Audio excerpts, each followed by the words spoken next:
Another one of those common things we need to do uncommonly well. Couple things. Most important thing in this trouble, which is generally a self-limited problem, is identifying the level of dehydration.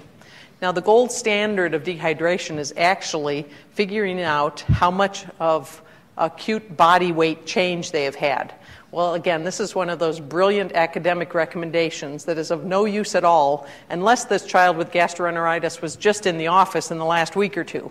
Now, since most kids are not so kind to schedule their office visits and their gastroenteritis, they usually come in, we weigh them, but we have no idea what they weighed in the last couple weeks because we haven't seen them for 4 months. So, again, nice concept, doesn't really help us a lot. But we can examine them well.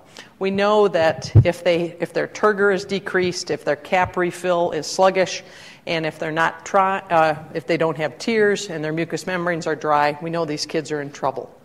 Resist the need to do lab studies. They're usually not helpful. One of the changes is we used to give these kids special diets and kind of control what they ate, and now the studies really show they can just continue the age-appropriate diet.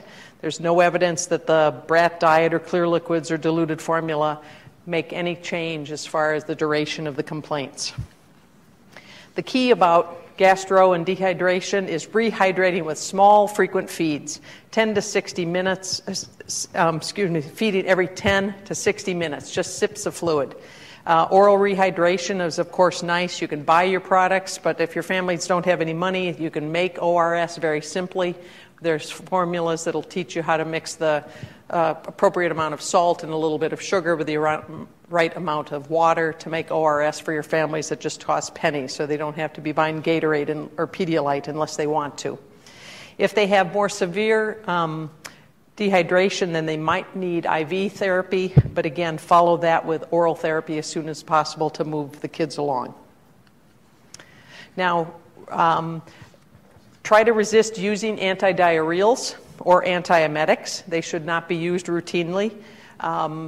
Again, I would only consider them if you have a persistent problem or some other complicating factor that would motivate you. But in the generally well child,